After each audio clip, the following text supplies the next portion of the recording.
Welcome to the Rainbow Bull with Tim Volk from T. Volk and Company Consulting.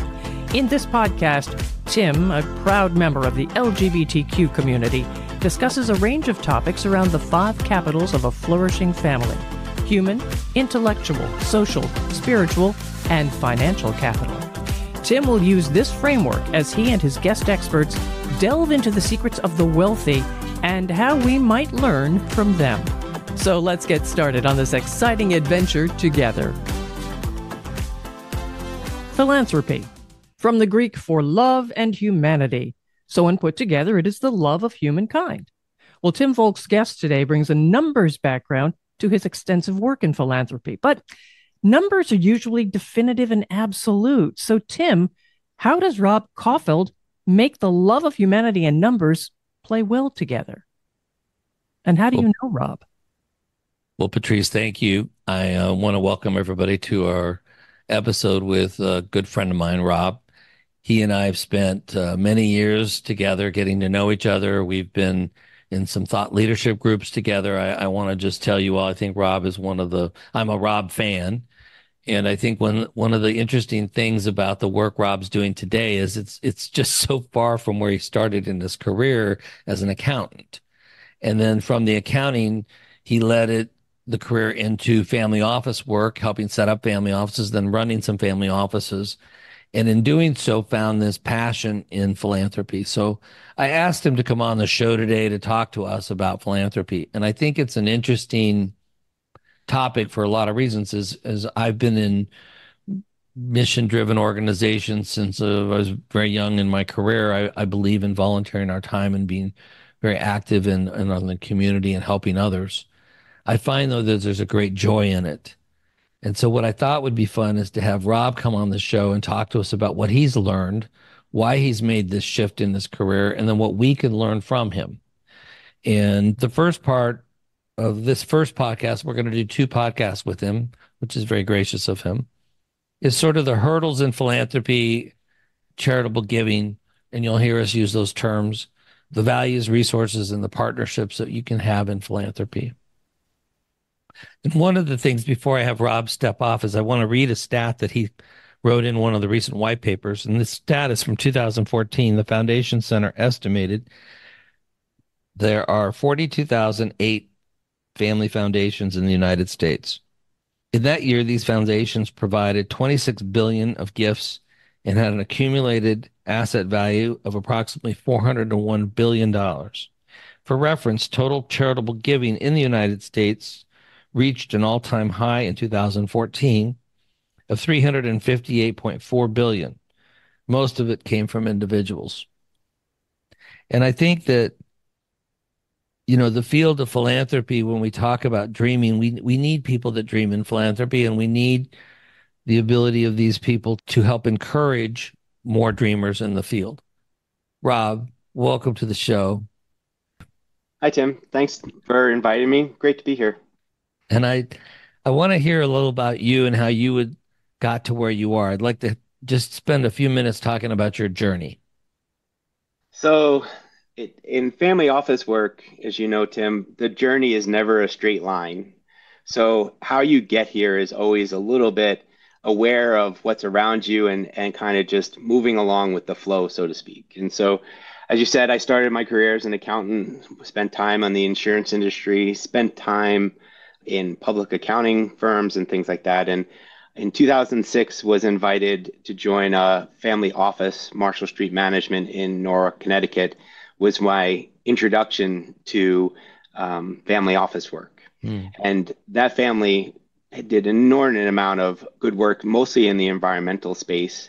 And then as that office launched its firm, and Mission Point Capital Partners was an offshoot of that entity, I really started understanding where philanthropy was heading in family office work. I had known that we had spent money on advisors in the investment field, in legal fields, and all these other places, but I was very curious as to who was helping families give away money. And so in 2010, I started an exploration of really who's doing philanthropic work and who's partnering with families to tackle that, and then had the fortunate opportunity to join a family office in Colorado that had an explicit mission of setting up the family office, but also being the executive director of their private foundation. So I was able to go really deep into the philanthropic world and really try to understand that connection between family office systems and philanthropic systems and where I could be helpful. So, and that's where I continue today as Director of Philanthropic Services at Arlington Family Offices, helping our client families build and execute philanthropic missions. I think it's really an interesting shift because it was you've noticed this on your own, and you were noticed the impact the families were having. And so why do you think it's important for us as sort of everyday people or people that are listening? Why is philanthropy so important? How would you describe it? There's a couple of things there. First of all, in 2022, the philanthropic dollars has grown to $500 billion a year. $500 billion a year is given in philanthropic spending. So where I'm curious, as my kind of finance background, like where is that going? How is it influencing what's going on? Where are the effects of that? Like what's the impact of that? What's the impact of that growth of, almost $150 billion over the course of 10 years, like less than 10 years? Where did that go? And what is it doing? And you can point to a lot of stuff. And so there's that big, huge macro field, like this is not small. And so there's challenging this complexity. There are things that are nuanced in this space. All things that are really interesting when you're working with families specifically and why I do this work is I enjoy the complexity of it all. But the other side is, well, how does everybody get engaged in this work? Even my $250 to a small charity, like how is that impactful? And the reason why it's impactful is because I don't think many people realize when they make a gift, they're actually part of a system. You get individual enjoyment and pleasure and satisfaction from giving it, but you're also contributing to others who have contributed as well. So you're part of a mission is part of that. That's and so right. when you're building this kind of infrastructure and thought, I'm curious as to finding those systems that are working or need help or just need support, and then families have the resources and the risk tolerance to do that, which I know we'll talk about. But there's just so many cool ways to go about this work is really why I've kind of found this to be the passion. Well, it's contagious, by the way. I think the giving and the participation and helping others, I get a lot of personal joy. Rob and I did a personality profiling, Patrice, years ago. And it's one of the reasons we got even closer. And one of the three things that I found out about myself is that I have great joy in helping others. It is one of my drivers in my personality. And so Rob and I have talked about philanthropy quite a bit because I find that giving and helping others in need is really powerful. And I think one of the things that I notice is we get very frustrated. I've been involved with a lot of mission-driven groups, and I forget sometimes I get so caught up in what I'm doing for them, and I've been the chair of United Way in my old hometown in Cheyenne. I was the youngest chair. I was on the board. And then you get frustrated with some of the politics or some of the personalities involved, but then you have to kind of step back and remember that you're there for a reason, that you're there to help keep a system going, to help others and to nurture it. Right? I mean, Yeah. Can we dissect that a little bit? yeah, 'Cause yeah. I think there's something interesting in there so when you're engaged in something like that as the chair of the United Way, like why, who, how did you get that? How were you invited to that position? Well, because I think my family had a high profile business in the community and I was very outgoing. I was on the Chamber of Commerce. I taught aerobics at night Right, and I had this energy. And I started, I think, doing some volunteer work and helping right, to raise some money. And it just right, led to me being asked to do more. right. Which is the normal course of business, right? It's Yeah. the normal way. Is like you've shown some interest, you take one step and it's a donation, a volunteer moment, whatever it is, and then you take another step and another step. But a lot of the times, you're no longer the chair of United Way. No, It's temporary, it right? is. Right. And Right. and the United Way still exists, right? Mm-hmm. In the same way, thriving where it is and doing the work it's doing. So what the point of it is, what was your time meant to be? And the work that I do is help with families is trying to understand, well, there's a couple of things that are important. One is, where are your values? Just family values, not your philanthropic values. Like, where are your passions? Where are the things that are most interesting to you? And then finding the charities and charitable work that kind of aligns with that. But more importantly for families is understanding during the time that you're going to be engaged, what do you want to accomplish? Are you supporting a direct service organization? And as you'll know, I'll say this a couple of times too. Everything I do is stolen from others. I got it. Philanthropy is a team sport, and so a lot of this work is from the Center for High Impact Philanthropy, where I'm on the board of advisors. And Oh, so, first is like, are you going to just support the general direct services that organization has done forever and does it really well? Is that what you're doing? Is the second way is it, are you supporting community capacity for that organization? Are you growing that organization? Are you supporting new initiatives in that organization, which is different than supporting sustaining operations? Are you measuring the impact of that organization? Are you doing research and innovation for that to understand if they can be more efficient or expand their use for, or expand to new communities? Or are you doing policy and advocacy work, which I know is an important topic these days? And how are you doing policy and advocacy work that then creates ripples into the future that allow that organization to, get resources from places other than individual giving, right? So one of the things you noted in it is that the majority of giving, philanthropic giving, is from individuals. That's still the case today. In 2022, really? it was 64% was from individuals, right? Wow. But no charity relies on 100% philanthropic gifts. They'll have fees for services of things that they're Mhm. offering. If you think of like an animal shelter, that type of stuff, you'll get paid for some services.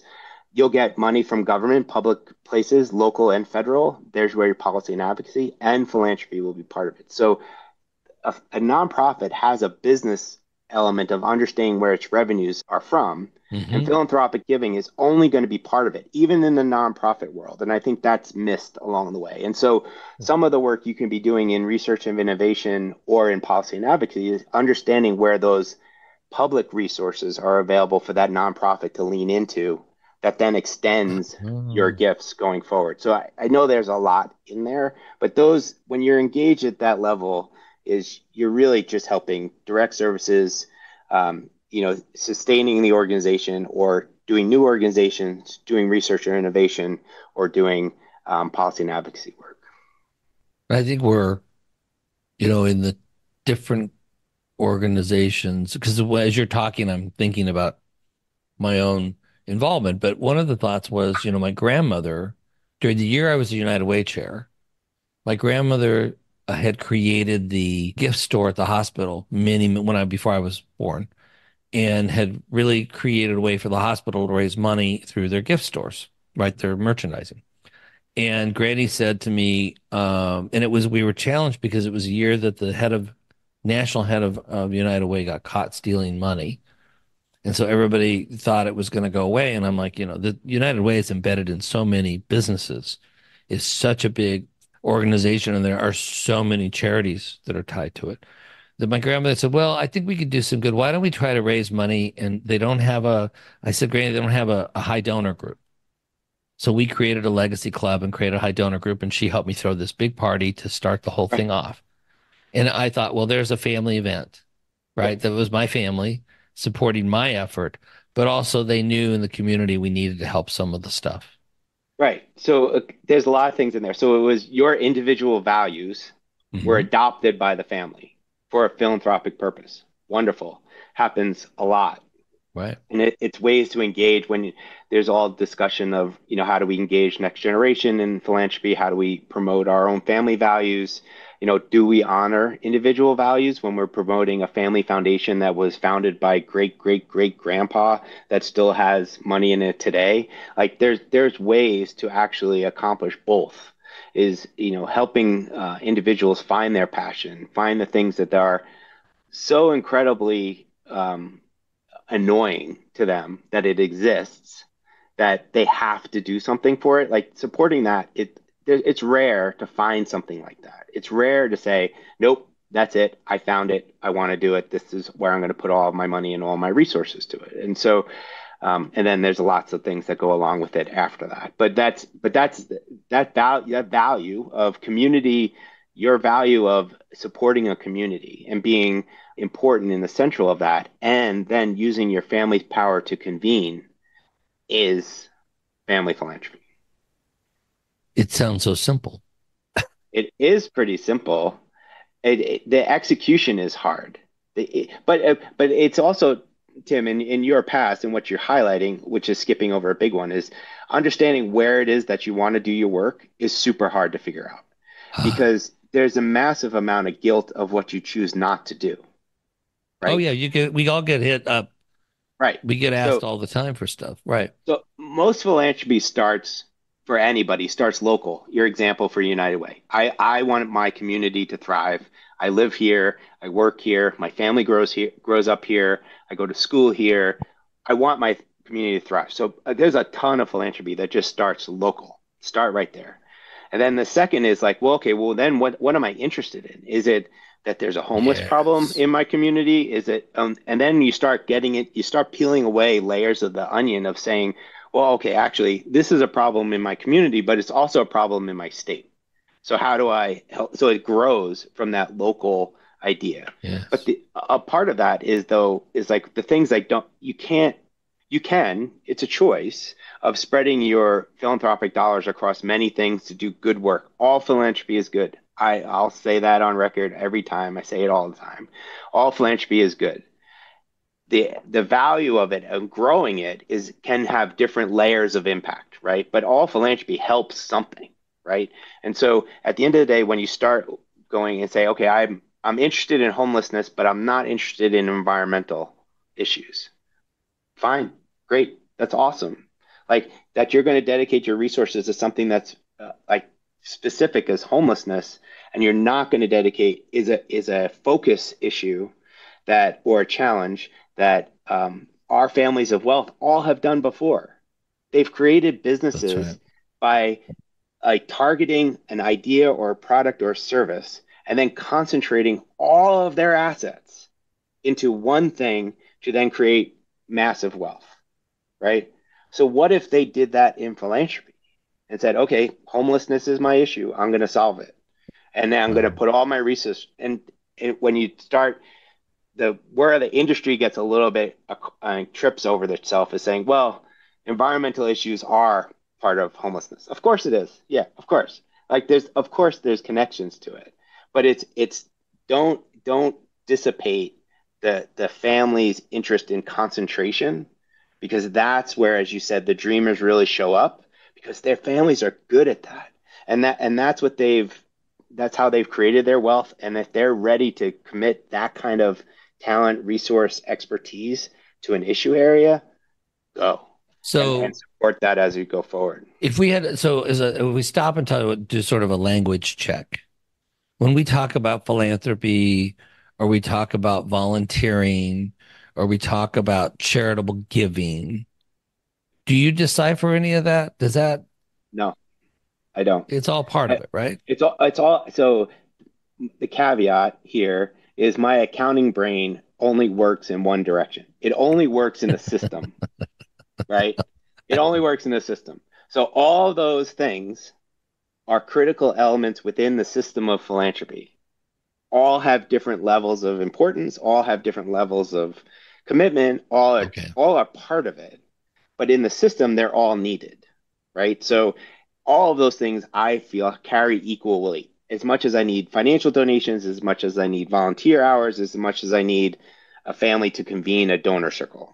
right? I need all of those things. And I need that family to also speak to a local representative who unlocks Dollars for public the dollars community. for the Right. community. Like all of those things are in the system. And the worry I have in this is all that seems overwhelming, right? Yeah, So absolutely. I've spent way too much time in this field, right? And been in all these things and been trained at Lilly School at Indiana and trained by my friends at Chip to learn complexity within philanthropy, right? And in many cases, that is an overwhelm function that people just shut it off and say, you know what? I give to my communities, I give to my church, I give to my school. I'm really good at that point. There's an element of that's true. Like we make it more complicated than it needs to be, but it's working with when the families that we work with is trying to get out of the noise of the complexity and just say, go back again, come back to connect to what are your values that you want to see Hmm. embedded in your community, embedded in your philanthropy, or where's your passion? So my passion is philanthropy, not a specific Everything. area, just the action of philanthropy. And Okay. as my friends will at Chip will tell you, my real passion is accelerating dollars out the door, like I was getting just going to bring that up. yeah. So my whole passion is to accelerate the dollars out the door and not have. There's many vehicles that kind of get in the way of that, and structures and all the other things that I'm not a big structure In our guy. minds, in our brains. I And mean, in our brains, like yeah, sometimes you just have to do it, right? And sometimes depending on where you are in that direct service or in that, research and innovation, all of those have different timelines. So short term, less risk, easier to understand. Longer term, research and innovation, policy work, you're putting in money that may not have any benefit in the future. You have no idea, but it's important to do it now just to see where that goes. The risk tolerance of that and the risk tolerance of those dollars is critical. well, I And so, remember during the COVID when you and I were talking, yeah, you said one day, I said, "What are you doing?" He says, "I'm trying to accelerate our giving right now, particularly to like the food bank or yep, to where there are real shortages at the moment. We're yep, trying to fill the gap, and we yep. just got to do it. We just got to give the money." Super easy, right? Like people need stuff, right? There, and it wasn't available and it was too costly and stores were closed and all the things. And even like simple things like diapers aren't eligible for SNAP benefits, right? So Hmm. when you can make sure that all these food pantries are full of diapers for babies, just because getting them and resources was so hard. Like it was a resource constrained moment in time. So those are easy. Like those are easy to give. You're with reputable partners who've been doing this for long periods of time, and then who know where their community is, know how to communicate, know how to distribute, all those things. They just need resources. That's an easy answer, right? And that's an easy way to engage. And you find your favorite charities and you go. Well, I had some friends during COVID that they had been giving. They were what you and I would call a high donor. I don't know that they're not family office level or foundation, but they were giving significant money. But Yep. then the charity was the food pantry in our neighborhood said they lifted the boundaries of zones like around the city, so they Yep. would just serve anybody that comes in. Yep. So they went down to volunteer because there was nobody showing up to do the actual stocking, to Right. unpackaging the food and to put it together, and they found great joy and I think what I saw was that these friends got a deeper friendship because they were going down and doing Sure. something together that was good. Yep. And I was thinking in my mind, well, the act of actually giving of their time Yep. and then also giving of their expertise, but then they created a positive energy, Yep. like the enthusiasm around everybody in the charity. Yep. So I love that you're always about the simplicity and giving. And I was thinking about one of the families that I really, really enjoyed working with a couple years ago was a mutual friend of ours. And the family's older generation, who's no longer with us, had created a foundation. And then the all the children of that couple were running the foundation. But now the children are in their 70s, Hmm. late 60s and 70s, and some maybe Yep. in the 80s. They only had a couple of their kids involved. And so when I sat through the meetings, they were going through this list of and it was kind of this rote thing, and there was no energy in the room, but I noticed that the younger members of the family were wanting to participate. Right. And I said, well, maybe, have you ever surveyed the family as to all the charity they're doing now, the giving they're doing outside of this structure? And they're like, no. And I'm like, so if you all give to a private girls' school or private boys' school, or you're and the kids are going to these schools, don't you think it'd be a cool thing to sort of get all the family together and figure out how much collectively you're impacting this? Yep. And then I had this simple idea that I said, what if you tracked everything you've done since you started the foundation 30, 40, 50 years ago? No. Yep. They could go back and track it to a certain 30 years.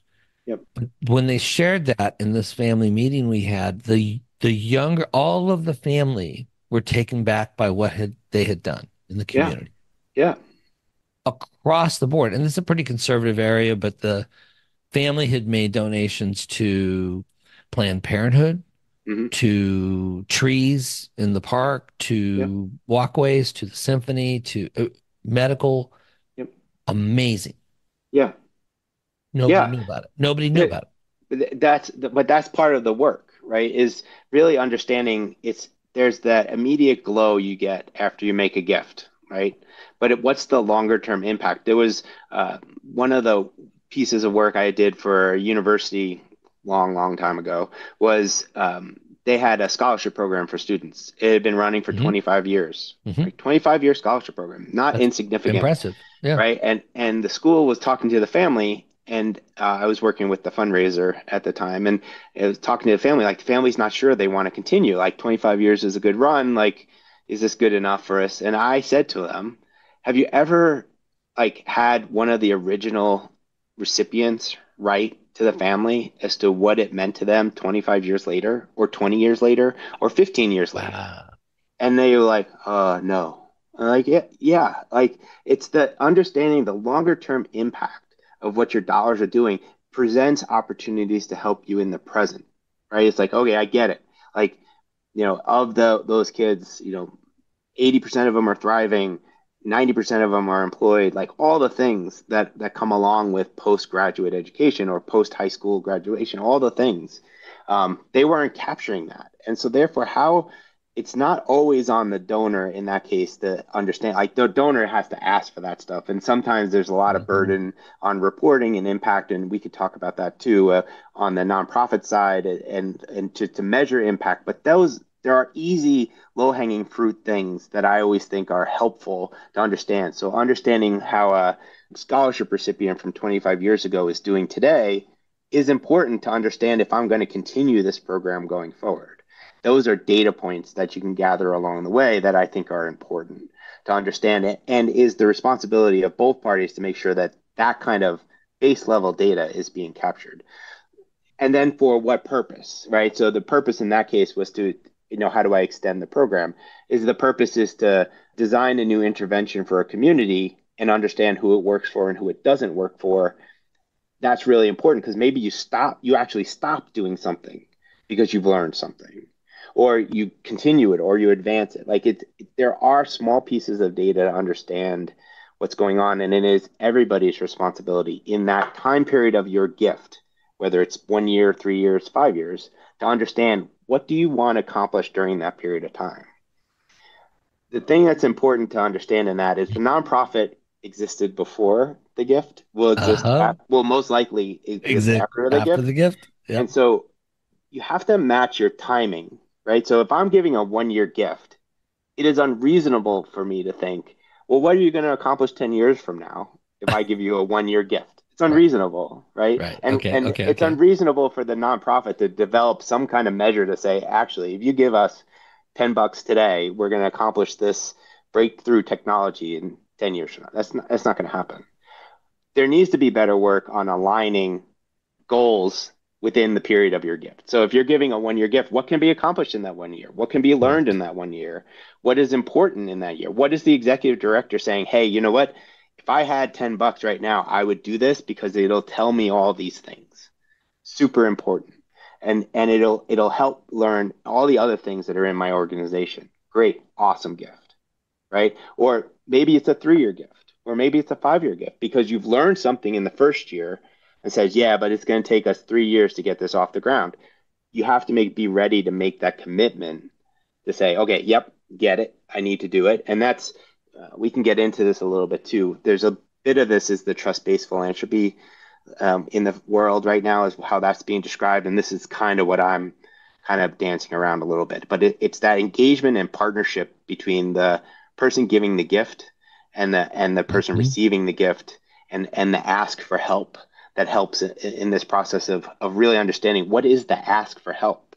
If you give to your university $1,000 a year, there's no commitment on Right. that. You're supporting direct services. It's continuing. Great. You know what you're going to accomplish. You work with that food shelter you said in Chicago. I'm quite interested as well. Well, has that volunteerism continued post COVID?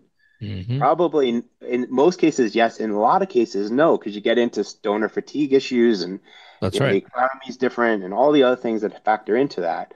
But what that nonprofit still exists today, still has the same issues it Right. did. In fact, in some cases, probably more.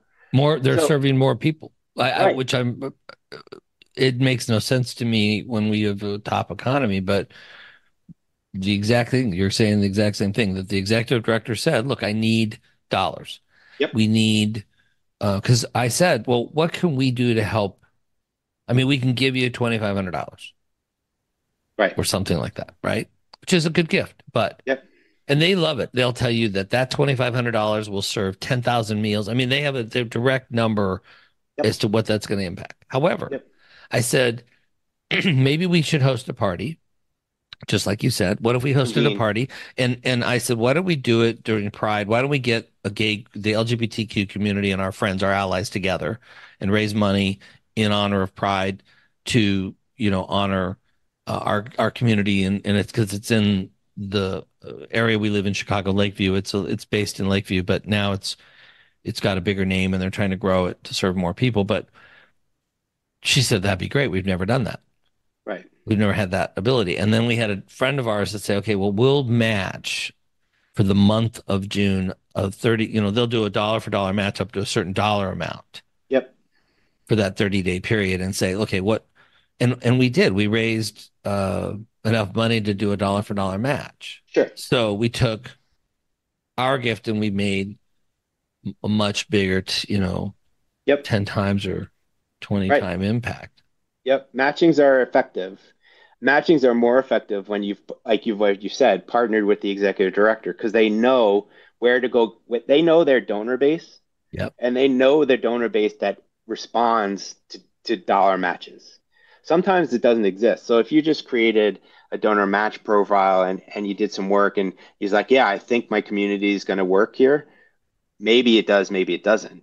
But in a lot of cases, if you ask the executive director of that foundation or the president, whatever they're called, it sits there and says, hey, if we give you a donor match, do you have donors to do this? And at what level? Do you like, is Right. it if I give you $10,000, if I have $20,000 and I'm going to give you $20,000 match, giving the executive director the ability to say, actually, I'd really like your 10 grand now, and then I just need a 10 grand match times three because that will help me do XYZ. This and this. And that's what I'm kind of Yeah. talking about is in this partnership is really kind of using, talking with the people beyond the fundraiser of saying like what is it that's actually really critically important right now? And it's not contributions to an endowment. Those things are important and all good. When you're talking about an organization like this, the organization will know exactly what they need to be spending money on and simply need to ask. Excuse me. Excuse me. Yes, you. Thanks so much for listening to the Rainbow Bull. We hope you're enjoying it so far. And if you have any questions or would like to talk more about this topic, you can find us at www.tvolco.com. And all our social media platforms are listed in the show notes. So is there, and I think we have, hopefully we have some of our listeners that are part of the, they're part of charitable organizations, whether they're on the board or volunteering their time. But you mentioned a really interesting thing, and that is this donor fatigue. And I also would say that sometimes there's a personality conflict, and I've had that multiple times Sure. where it causes you to pause and like you want to say, "Oh, I'm not going to give money anymore because I don't like this person or I don't like what they said to me." But then I have to go, "Okay, were you involved in it because of this other person? You didn't even know this other person Yep. when you started." Right. But the fatigue and the those are real things. I mean, that the charitable group Yep. fight, right? I don't know Right. So how do we fight that? in the statistics that I share with you, and yes, individual giving is still 64%, but the main highlight, the tagline for this year was that individual giving actually declined 6% this year. Okay. Oh, Yeah, or in 2022, it's a year delayed because of tax reporting, right? right. So, okay, 6% it declined from individuals in that year.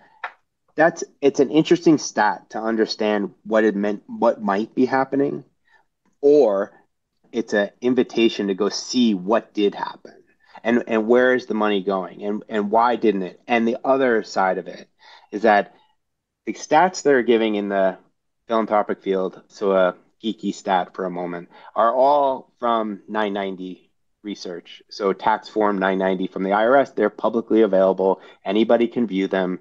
And it includes like the executive director's salary down to where they spend their money. It has an inordinate amount of information involved in that. I spend a Okay. lot of time in 990s. Okay.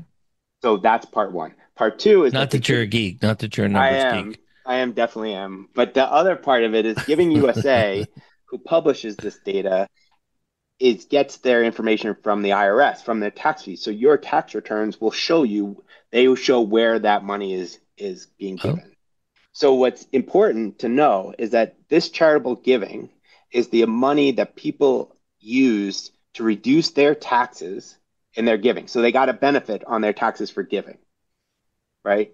However, you can do a whole bunch of charitable giving without taking a tax deduction.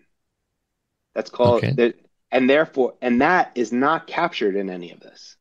Oh, So if you support mutual aid work, and there is some kind of work where I help you directly, Tim. I know you needed groceries during COVID, and I gave you $250 to do groceries. That's never captured in any of this stuff. If you do something through mm, GoFundMe right now, like if you go and support a family on GoFundMe that you don't know, that's not tax deductible to you. It's a gift to the recipient, right? So okay. there's a whole bunch another side of philanthropy that's happening, and mutual aid work really in a bunch of different ways. But how I was directly exposed to it was through a project called Pandemic of Love, and my good friend Shelly Tadilsky, who created this mutual aid network of support that helped strangers find ways to support immediate needs during COVID, which had over 4 million connections and $70 million of gifts. So if you start just to take a step back and you look at all of these things, the 6% decline in individual giving is an important number, but it's only important if in the scope of the entire system that I like and I live in, is like, well, where else are things happening? Mutual aid work is spurring. GoFundMe work is coming is continues to expand. Direct transfers and gifts to individuals expanding. All of that non-taxable, non-tax benefit dollars is part of the system that there's no mechanism to capture it. So it's important that the 499 billion continues to grow. It's also important to understand there's a whole bunch of stuff happening outside of that, the tax benefited dollars that is as important, if not more important, than what's going on in the field. So it's I always it we'll get into this later about structures and that kind of stuff, but it's always if you don't need the tax benefit, and for wealthy families sometimes they don't, is you can do anything in philanthropy. Like there's no restriction on what you can do because it's a gift that's That's doesn't just a not gift. subject it's not subject to IRS rules because you're not getting tax benefit dollars. So go for it.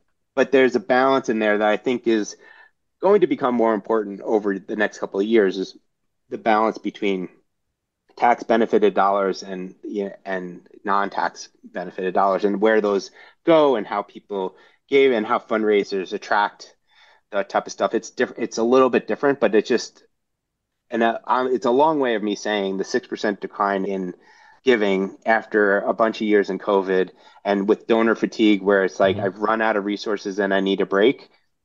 It doesn't scare me in that way. It's not material enough in that way to say that this is a trend. I'm more curious as to where else it's happening. And those numbers don't reflect this direct giving as we Not talked all about. the No, Yeah. not all the time. No. So, if we were to kind of look back, what you're saying is first, philanthropy can be very rewarding Yeah. personally and as a group. If your family or friends decide to get together to do something together, it can be very valuable. It reflects a group value. Yes. And I think of it as this way because we have a lot of friends that are listeners that are part of the LGBTQ community, and they may or may not have connection to their birth family or their blood family, but there are friends that do things together. And I wanted to think about one of the cool charities that people probably don't even think about is the woman that founded Dykes on Bikes, which is my favorite part of the Gay Pride Parade. It's where they ride all the Harleys, and Hmm. it's just really, really loud, really, really cool part of the parade, and they just for them. It was a fundraiser for breast cancer. Hmm. It was a fundraiser to help women that were living with breast cancer, Right. to help feed them, to make sure that medical care. And Yep. it just kept growing. It's just grown and grown and grown, and it's got this. I don't know why I was just thinking about it because I think I was thinking about fun things and how it's really turned into this really cool thing. But I don't even know that people see it and they understand that what was really going on behind it. Sure. Yeah. But a lot of times you don't need to, right? So No, it's your level of engagement is important, right? So how much do you want to engage in the work? Like, right. and from that is the level of complexity within your giving. So again, simplest, keep going, is giving to an endowment at a university. Very simple. Like, I know what it is. I know what the university does. I have some connection. Easy. Working in breast cancer or that kind of work, super hard, right? Because Mhm. there's a numerous number of things that are going on. There's policy and advocacy work that needs to be done. There's research and innovation on the cancer side, which may or may not have the outcomes that you're hoping for. So it can be super hard. And so families have to decide and individuals have to decide where are they on the spectrum of that level of complexity and what's most comfortable and what's most gratifying and then what's most impactful to them, saying, actually, giving to my university feels good, but actually, I can directly help someone survive breast cancer feels amazing. So, Right. what is it that we're doing here? And so, finding your space in that in that spectrum is really an important element of this. And it, again, connects back to one, where are your values line? Where does, what level of communication you want to work with your nonprofit? Are you direct services or are you research and innovation or you building scale and capacity? Which one of those is important to you? And then finding that space is always, And that's the work. and maybe finding, I mean, you don't have to start at that high level. Maybe it's just going like you decide you want to work on homeless youth. Yeah. So you decide to volunteer a little to learn about it, read about it. You start trying to understand it, and then you want to move into bigger things because you have the capacity to do more for the charitable organization that you want to support. Yep. But And then, even in that situation, when you start thinking about it, right? As though if you take that example, or a little bit of more straightforward, is you take a food kitchen of some sort, yeah, right? okay. So you fund a food kitchen, like you said, it gives Hmm. them food, but what else is happening in that food kitchen, Right. right? It's not just serving their meal. It's actually a community event of homeless people in that That's period right. who have gathered at a specific time every day, who um, eat in the resource, but also have the opportunity for mental health help, social services engagement. Like, it's a place of gathering that other things are happening. So if that person starts to thrive or improve, well, what's the attributable fact? Is it the fact that they got a meal? Maybe. Is it the fact that they actually got medication or mental health support while they were sitting there eating? Is it the fact that they were part of a community, not isolated for that, hour of time during the day? All of those things are so important, and that's what executive directors work on all day. Donors only see pieces of it. Like, I'm raising money to Oh. to fill the fridge so we can feed people. But the executive director already knows that there's a mental health advisor who sits in the room, and there's a social services director who has access to rooms, or, especially I live here in Colorado when it gets negative 20 degrees, like there's, Yep. places to sleep and not freeze. And so how do you connect all those pieces together? The donor doesn't necessarily have to understand all of that, but it just has to understand that it exists. And the evidence of work that you do with an executive director, or learning how you donate, is to just sit with the executive director for a half an hour and say, what's going on here beyond just what food is being offered and how is it being cooked and how many volunteers do you have? Like then you're going to really feel, because you may find in your passion, like I'm really supportive in my community of a food shelter or a homeless shelter or whatever it is, but I'm Right. actually really passionate about mental health. And by the way, we're putting 3 mental health people in a service area. How can I go help that? But which again, You would not know that unless you talked to the executive director and not said, "Oh, necessarily. well, I mean, that's your recommendation. You get to know the charitable Right. organization on a deeper level to say, okay, what's really going on?" And I love that. I really love that. Yep. So even like a Covenant House in New York, right? Teen homelessness is that if a child, still their child, right? If a child uses drugs 3 times in Covenant House, you can't come back, Nope. right? You're expelled. And so there are organizations that work with, there's one in New York City called Reciprocity, who works with homeless youth and their Covenant houses and others to help understand what's the source of the drug problem, so that they don't trip out of the services that Covenant House it can provide to them. Super important, Yeah. right? Because Yeah. because timing out of a Covenant House eliminates all those other resources that are available to you as a homeless youth in New York City. And so there are organizations that actually work directly with Reciprocity does mindfulness work and others to understand, kind of get to the root of the drug problem that, again, prevents them from realizing full services. Phenomenal organization doing phenomenal work, and that kind of stuff, like all those, you wouldn't know that unless you started Spend kind time of, to get to know them.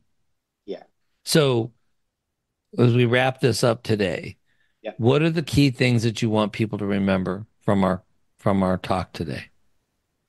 I think the first is, and we didn't really talk about it, but I think it'll capture, is don't feel guilty about your giving. Like, don't feel guilty that you're not Hmm. giving enough. All you're giving is good giving. Just start Love there. that. Love So, that. so that's the first thing. The Okay. second is, what is so passionate, so value driven? What are you so connected with that you can't stop thinking about it in philanthropy? And by the way, take time to understand what that would be. It doesn't come naturally. It doesn't come as a moment. I had no idea that I would be in a philanthropic, role when I started my career. And so what does that actually look like for you? Do the work for yourself and understand your own value set, which has everything to do with where you live, how you spend your money, the families you have. Like, what are your values, and can you articulate those? And then where are those show up in the world of philanthropy? Can you make that connection? And Okay. then, so that would be 2. And then 3, just get engaged, dream big, like work with the executive directors of these organizations and the staffs of these organizations who have dedicated their lives for very nominal pay in most cases That's to right. solving a problem. And you're going to be there for a period of time, critical, super important period of time, that then you're going to help them launch to the next stage, right? So realize where you are in the stage, realize what's important to you, whether it's, continuing support, like I said, a direct services, or helping them grow or scale. Like, understand, what's your personal motivation in your giving, and then stop and then find the organizations that match that, and match that risk tolerance, and then extend your risk tolerance. So a failed gift, what's a failed gift? Right. There Who isn't a cares? failed gift. There is, who There cares? isn't one. Like, Who it's cares? just that it just didn't, but it's important to the organization that they've learned something from your gift. They learned something for that. They learn not to do something is as important as learning what to do, right? So extend your resources, financial and non-financial, convening in other ways, to make sure that the organization has the ability to learn something during your partnership with them that allows them to expand their services, improve what they're doing, um, deepen their impact, or realize their full potential. I just never realized you were so smart. I'm teasing you. I love hanging out with you. It's so wonderful to have you take a very complex subject and drill it down so we can understand it. You are gifted in that. You were also gracious in giving us some books and reference points. Do you want to mention those at all quickly? Sure. So there's two. One of the things about this is always learning. There's always an element of learning. So one of the things is from accounting to philanthropy, there were two really important organizations. So Lilly School and the Center for High Impact Philanthropy were critical in their trainings to help me get to this point. So there is always basis of learning that were important to me. But Okay. to learn along the way is a guide called The Five Stages of Nonprofit Organizations by Judith Sharkin Simon. Uh-huh. So it's a workbook. It's been around since 2001. It is the best philanthropic due diligence guide I've ever used. And it Okay. helps you understand the stage of that organization. Are they an early stage organization or a late stage organization? And it connects to in essence, the four elements that we talked about, which was direct service, scale, research and innovation, or policy and advocacy. It helps you try to understand if does this organization fit where I'm trying to fund. So my favorite Okay, book. good. I give it to every staff I've ever worked who's ever worked with me. And then for just general learning in philanthropy, Giving Done Right by Phil Buchanan is a critical book for our field. Helping How to Offer, Give, and Receive Help by Edgar Schein is a really important book to remember that we've all asked for help at some point in our lives. That's Even the most wealthy of us or the most powerful have asked for help in times of need. So it's just reminding you that help is actually, how can I help, is a really important question. The Family Philanthropy Navigator by a group of authors and a good friend, Etienne Eichenberger, is a guide again for family philanthropy to design family specific missions and work that way. And okay. then my favorite in this book is a gentleman by the name of Jed Emerson, who's done a lot of impact investing in values. And he's wrote a book called The Purpose of Capital, which is free, about what is the purpose of, having capital? Why it's not to accumulate, it's to improve the world. And Jed writes a great book on what that actually means to him. And one of my favorites that I reference a lot. I love that. Rob, how do you like to think about where this fits within the five capitals? It's in all of them. That's right. It's a five capital project, right? So in the same way that financial capital props up the family values and families work, the financial capital helps understand the social, intellectual, human capital of the organization, of the organizations you're supporting. So it is actually five capital work. The other side of it is this is for families of wealth specifically. It enhances the capital work you do internally because That's right. it's the outward facing of your internal values, which I think What is so what you're gonna important. have, I think it is too. What you're gonna do. How are you gonna make the world a better place? Right. So if you do all these value workshops and that you do and understand your own values and purposes and passions and all that other stuff is all internal to your family. Philanthropy is the external action of that work. And I think that kind of connects everything in the five capitals and it connects everything to the work that we do and that's what makes it sticky. That's what makes it long term. That doesn't make it just a nice gift here that we've given here, but it's actually part of a family system rather than just a kind of a one-off event to save some tax dollars, which doesn't really matter at the And end in of the and day. in the next episode, we're gonna talk about how we measure this, how we make sure, is there a way to make sure this is working and how we can measure it. So we're gonna talk about that in the next episode. But I really want to thank you for your time today. You've done a remarkable job of helping us see a little bit in the work and the window that you are looking out right now. So I really, really appreciate that. And if people wanted to reach out to you, how do they reach you, Rob? They can reach my email address is rek@arlington.com. And then my phone number is 203-554-9077. Happy to talk about this anytime. Patrice? And we will have those resources in the show notes, correct? Yes. Yep. All right. So all those resources will be in the show notes, listeners. And Tim, how can people reach you? Well, I'm happy to be of resource to anybody at tim.volk@tvolkco.com. And of course, you could reach me at 312-636-5855. Call or text. And I really appreciate everybody listening. And if you like the podcast, like it and share it with others. We want to have more people listening all the time. And if you follow it, you will know when part 2 of this discussion is ready for you, especially for you. As Tim said, though, share it with others as well. Follow. Part 2 is coming up. And thanks for being with us. Thank you for listening to the Rainbow Bull Podcast. Visit our website at www.tvolco.com or give us a call at 312-636-5855. And don't forget to click the follow button to be notified when new episodes become available.